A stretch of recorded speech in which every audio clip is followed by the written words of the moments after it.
So for today's video, we're gonna do something different, all right? We're gonna be doing something that I haven't done before. A new thing, BS or not. People do natty or nots, you know, and hey, I gotta credit my man, he gave me the idea. And today's first victim is going to be none other than your favorite PT YouTuber, Athlean X, also known as Jeff Cavaliere.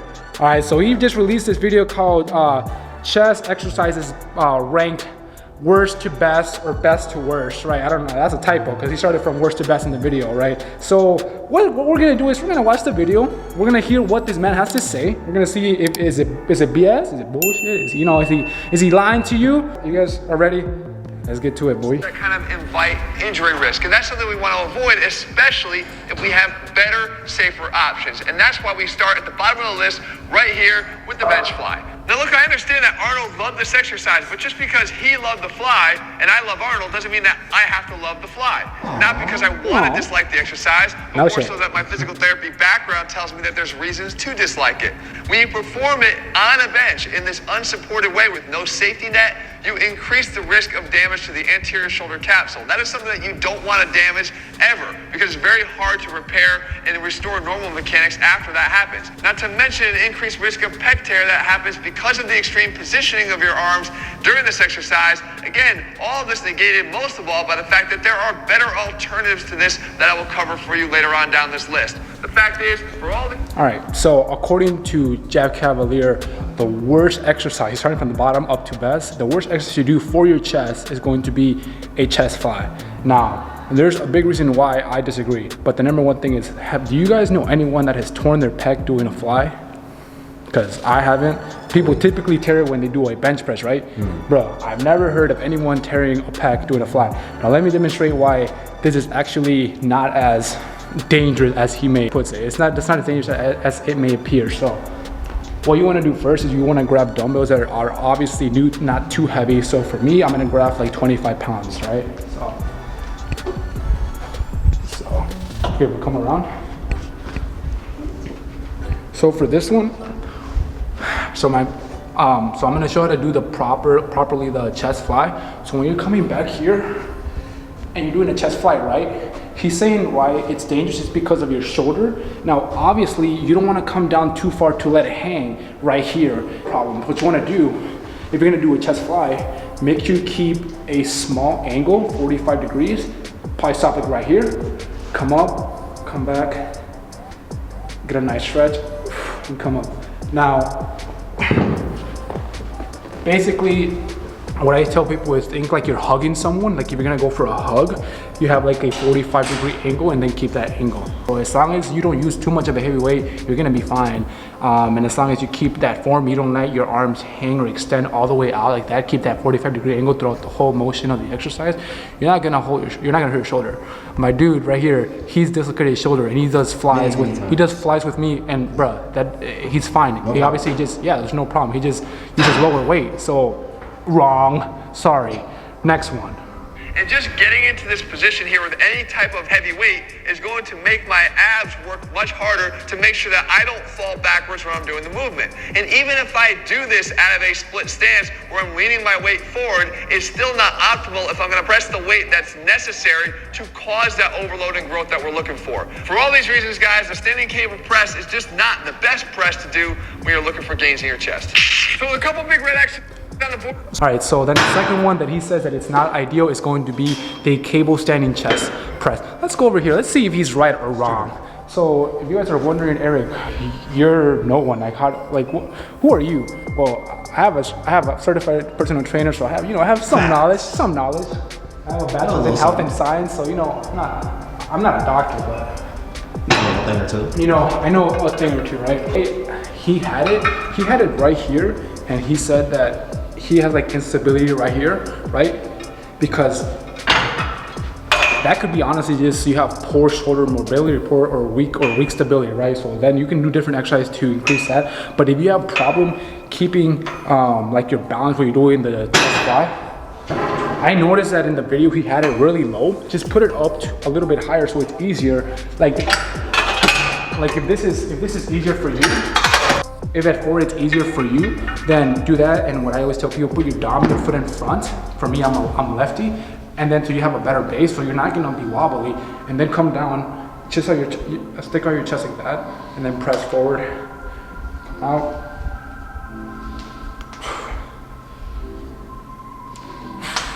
So you can see it's a lot harder to be wobbling around where you have a good base of support. That's why you put your dominant foot in front, stick out your chest, and have your elbows at 45 degrees. Not like that. So second one, he says, standing cable chest press is worse. Wrong. We're gonna go to the next one. We're still not out of the worst category yet. Here we have to throw in the incline bench press. Now wait, before you riot, understand that just like size matters, angle matters too, a lot. Hey man, if you know, you know. To the incline bench press, what angle are you setting it at? Because it really matters in terms of the gains that you see from the exercise, especially up here in the upper chest. We know that the front delt and the upper chest fibers share not only a close proximity to each other anatomically, but they share some function too. Well, we know that if we were to get completely upright, we would shift the majority of that function to the front delt as we would in an overhead press. And if we got completely horizontal, most of the work would be done by the chest. Well, that being said, we have to find that happy medium, and once you cross over 50 or 55 or 60 degrees, you're actually starting to go into that realm of less work for the chest and more for the front delts, which is not why you're doing the exercise in the first place. If you want to maximize your gains on the incline bench press, we're going to choose a lower angle. We'll cover that one later, but for now, the 60-degree incline bench press has to get the big red X. All right, so for this one, I do agree. We're gonna go over here to the incline bench press. Now, he's saying that is the third worst one because you're using too much shoulder. Now, that is true. So I'm gonna show you guys how to properly do it. So for this one, he's saying that a lot of people put it like at 40 degrees, right? So yeah, if you have it right here, if you have the incline right here, then yeah, that is wrong because that will be too much shoulder. But a quick fix is just bring it down to like 15 to 30 degrees. So instead of here, that in my opinion is okay. I would honestly still put it even a little bit lower right here. That is gonna do mostly all upper chest and honestly not even that much shoulder. You'll do some shoulder, but not that much. So he's partially correct. Yes, it can be wrong if you have too much of an incline, but a quick fix is just lower the incline. You don't have to rank it as like the third worst chest exercise to do. Bro, I have a good upper chest in my opinion, and I honestly grew that by doing a lot of incline dumbbell press, incline barbell press, and you just have to just obviously change the angle. So third one, wrong. But he's partially wrong, 50-50. I'm giving him some credit. Yeah. Get a little Athlean X some credit, you know what I'm saying? All right, what's the next one? What's the next one? And we have to start right here with the king of all of the better exercises, it's the push-up. And I say the basic push-up because the basic push-up is oftentimes, as I pointed out in our major criteria in the beginning of this video, not challenging enough. It's just simply not driving enough of a stimulus to cause change in the size of your chest because you can do too many of them. If you're ripping off 30, 40, or 50 repetitions per set, there are variations that are going to provide a better challenge, and the basic push-up no longer is it. Now, if you're a beginner who's still getting challenged by this exercise, then by all means, you continue to build your strength up with it before you move on. But that being said, guys, most of us are beyond the point now where this is where we should be focusing our efforts. So for that reason, I gotta give it a better listing, but not best yet, because we know there's better variations to come. So apparently push-ups are too easy. So how many average Americans can do a regular good form push-up? I don't know about you, when I was in gym class, boy, close to none of the students could do a push-up, right? So he's saying, in his opinion, it's not the best, but it's, you know, it's okay. And in my opinion, that's bullshit, because if it's too easy, add some weight, put a backpack on, put some plates on your back, have your partner sit on the back. I don't know, use some resistant bands, right? Exactly, close grip, do incline, you know, they have like the little push-up hands to get more range of motion, decline, you know, there's different ways to make it. So obviously regular push-ups is going to be hard, or it's going to be easy, but if you do a decline slow tempo, that's going to be hard. So let me show them how to make this simple, regular, easy push-up like 3 times harder. So if you can rep out, like he said, 20, 30 push-ups, boy, then just get a decline. So here, I'm gonna have you stand over here. We're gonna show them right here. So when you come down to a push-up right here, right? You're not gonna just, no, that's too easy. You're gonna come down, boy, a 3-second count. 1, 2, 3. 1, 2, 3.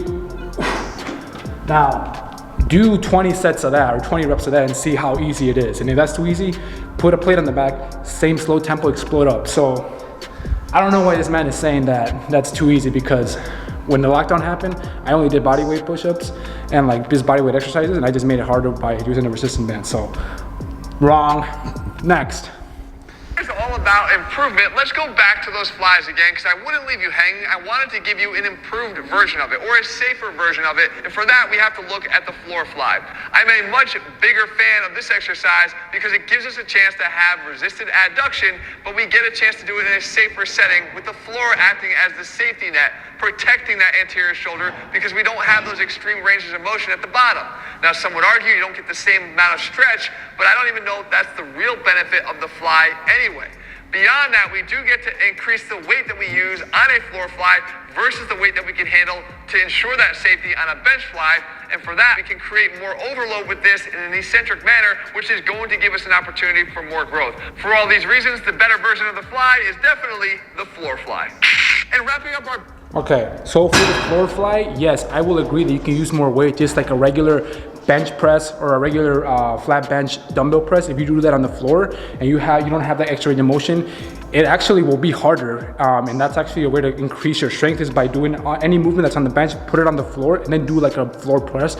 It's going to be a lot harder and it's going to increase your strength. So I kind of agree, but I also don't agree, because he says that the point of the dumbbell fly, the benefit is not even so much of the stretch, but yes, it is, because you're tearing the muscle. And then how do you get bigger muscles? You tear the muscle fiber and it rebuilds back up. That's how you recover, thus a bigger muscle. So I don't understand why he's saying that the point of a fly when getting that stretch is not important, which the point of a fly is to stretch your chest and then contract it, right? That is what a fly is, not a pressing movement. So I get what he's trying to do, but I would still disagree with him a little bit. So see what the next one is. Better category here is an often overlooked exercise that I believe deserves a second look, and it's the underhand dumbbell bench press. And the best thing about this exercise is it provides those that don't have access to an incline bench to still work their upper chest, especially better than that 60-degree incline dumbbell bench press. EMG studies have actually shown superior activation of those chest fibers doing the underhand version rather than too high of an incline press.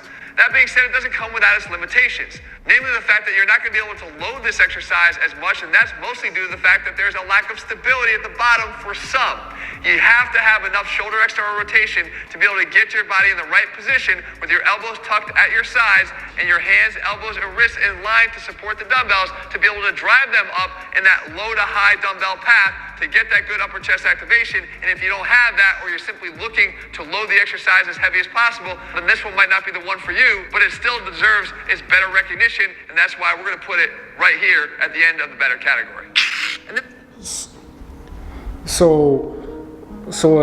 we started in his video going from the most basic exercises, and we're going from worst to best, but yet we're ranking an underhand press as a better exercise. Now tell me, how many people could properly, with good form, do good reps underhand? Like he said, if you don't have good shoulder stability, it's not gonna work for you. Well, then wouldn't that be the worst exercise? Because it's not advantageous, as Derek says, to perform the exercise. We wanna make a chest day or a chest workout as efficient but as simple as possible. So why are you gonna be doing some weird underhand presses, and or you could just do regular overhand press like everyone else does, and then just make sure you have good form with that. So it's an easier like an overhead chest press is easier to kind of figure out the form than if you do an underhand. So I don't understand. Come on, boys. Look at the chart from the worst to the best chest exercises, and we land here squarely in the even better still category, meaning better than what we just did, but not quite in the almost best yet. But I have to start here with that variation of the push-up that I promised you before. This is called the twisting push-up. And the main thing we're getting here is this additional relative adduction, that small but incredibly important addition to the basic push-up that will take whatever repetition count you can do of the basic push-up and bring it dramatically downwards. But at the same time, increase the effectiveness of it, and that's really all that matters. No matter what count you can do of your regular push-up right now, I promise you less push-ups here, but more from it. For that reason, we give the twisting push-up the first in the better still category. And speaking of adduction, our next... So apparently that fancy extra push-up that he's doing is better than a regular push-up just with added resistance. So I don't know if his mindset is like, he's a smart guy, obviously. It's like the more complex, the more more difficult the exercise is to perform, thus makes it better overall. And I guess if you're an advanced lifter, you could, but in general, his title is chest exercise ranked, worst to best. It doesn't say advanced chest exercises, it doesn't say that. So it's very kind of misleading for the average person that just wants to get a better chest. I wouldn't do that type of push-up, and I wouldn't do the underhand press. I would just do regular push-ups, regular overhand presses, and then just go from there. So I can see where it's coming from, but I would have to disagree as far as like better. So. Exercise in our even better still category. Another variation of a bench press is actually one of my favorite when your goal is mostly hypertrophy and a little bit less of a focus on strength. It's the lion cable bench press. And what this does is it provides you with a better strength curve with more resistance throughout the entire strength curve of the bench press because of the use of the cables. If I set the cables out wide, the line of resistance is the cable itself. So you can see that it maintains its perpendicularity throughout a greater range of motion than, let's say, on a typical bench press. So at the top of the exercise, when I've reached my peak contraction of my chest, I actually still have a lot of tension here that I wouldn't have with a typical barbell or dumbbell. That being said, the difficulty still lies in the fact that I have to get this into position to do a heavy weight. But again, when it comes to placing tension on the chest, this is one of the best. I'm gonna place it here in this category for that reason. In conclusion. All right, so for this one, congrats. First one, I agree with him. Yes, if you're using a cable, it's going to be much easier to keep tension on the exercise that's being performed at the moment. So it is better than like a traditional barbell or dumbbell. Because yes, if you're doing a incline dumbbell press, once you're here, you're resting. Whereas if you have a cable and you're coming back, you have the cables even here at the resting position, you still have that tension because the cable is pulling you back. So throughout the whole motion of the incline press, using the cable, you are having some tension. So it would be better as far as the exercise goes as a whole. So hey, I agree with you. Hey, Matt. Hey, I agree. All right, first one. We're 9 minutes in. There are chest exercises that people sometimes don't even realize works the chest, and it's the dumbbell upper chest pullover. And I'm careful to add the designation of upper chest to make sure people understand that there's a way to perform this to favor the upper chest rather than the lats. We know the typical dumbbell pullover works the lats because we're driving it with our elbows in this flared position. However, if you do the opposite of that and you bring your elbows as tight together as possible, you can quickly shift the focus to the upper chest because it's got all the components of a great upper chest contraction. Our arms are elevated up over our head, remembering that we go from this low to high position to get those upper chest fibers activated, and we have the squeeze and the adduction of the elbows as close together that really lights us up. Throw a dumbbell in our hand, we get the overload we're looking for, and that's the reason why I don't want you to overlook this exercise any longer. And so okay, so just when I thought that I was about to agree with the rest he was gonna say, boy, this man said that the dumbbell pullover is great for the upper chest. The last time as far as I'm concerned, that works the lats, all right? So if you're doing a pullover, that's gonna be working the lats. Now, let me show you guys how to,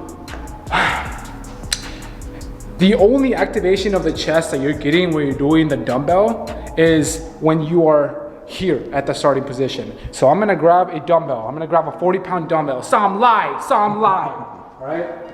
Hey, bro, let's show them how it's done, all right? Show them how it's done, bro. So you're gonna come here, right? You're gonna come here. I'm gonna do a pullover. So right here, if I squeeze my chest, if I put my elbows together, I feel tension on the chest. Once I come back here, lats, all the stretches on the lats. Come back. I stretch, I squeeze, now I feel it on the chest. So how is this ranked basically like one of the best chest exercises when it's a lat dominant exercise, right? You can work the chest depending on how you do the exercise. So, bruh, hey man, bullshit or not? Bullshit or not? Bullshit or not?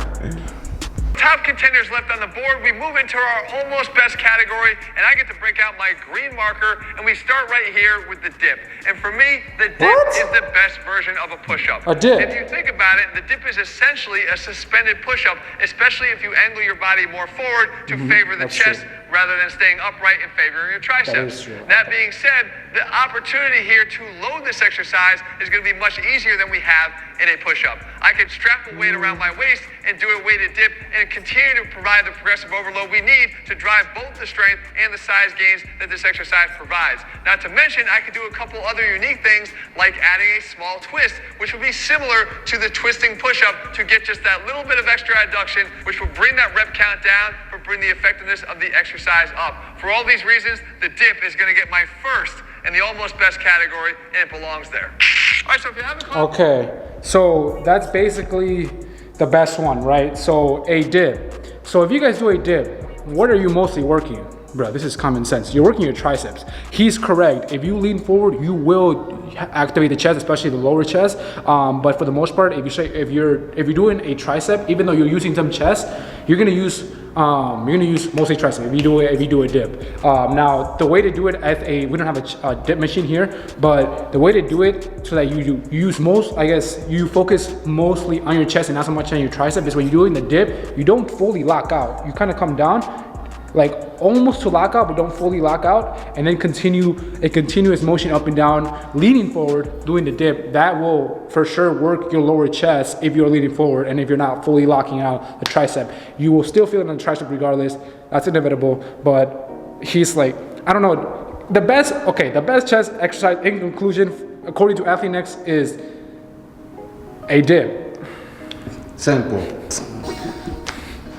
All right. Hey man, I'll let y'all decide. Bullshit or not, what do y'all think? For me, in my opinion, I think that he's making it harder than what it needs to be, bruh. You really only need a couple of chest exercises. You need a pressing movement, flat incline, and you need a fly. So like either a cable fly or a dumbbell fly, right? For a decline push-ups. There's different ways to add it. So you don't need to have twisting bullshit. He's like speaking he's like, I don't, maybe for him, he knows how to manipulate the exercise that he's mentioning in his videos, that it works for him. But I feel like if you're gonna make educational videos and most of your audience are not advanced lifters, they're like the general population that go to the gym, then you should make the video as easy as possible to the average person, right? So I don't know, I would say that. Bullshit or not, what do you think? I'm gonna call bullshit, I'm gonna say bullshit. So, I'll go with you on that one. Hey y'all, let me know what you think about this, man. I think I'm gonna start doing some reactions like this. Like I'm gonna start this trend. Hey yo, shout out to my man for giving me the idea of bullshit or not. Cause people do like natty or nots, so this is gonna be a new thing. So let me know if you guys wanna see another one. Jeff Cavaliere, first victim. Yeah. I'm gonna call BS. Next? I'm gonna call it BS on that. Next? Who's next? V-Shred. Hey man, V-Shred, maybe he's next. We're gonna see. Hey, if you guys enjoy this video, give it a thumbs up button. If you like the direction of maybe like a BS or not, here and there, let me know. And yeah, man, appreciate y'all sticking with me. I appreciate y'all rocking with me. You know what I'm saying? Yeah, gang. Gang. See y'all next week. All right.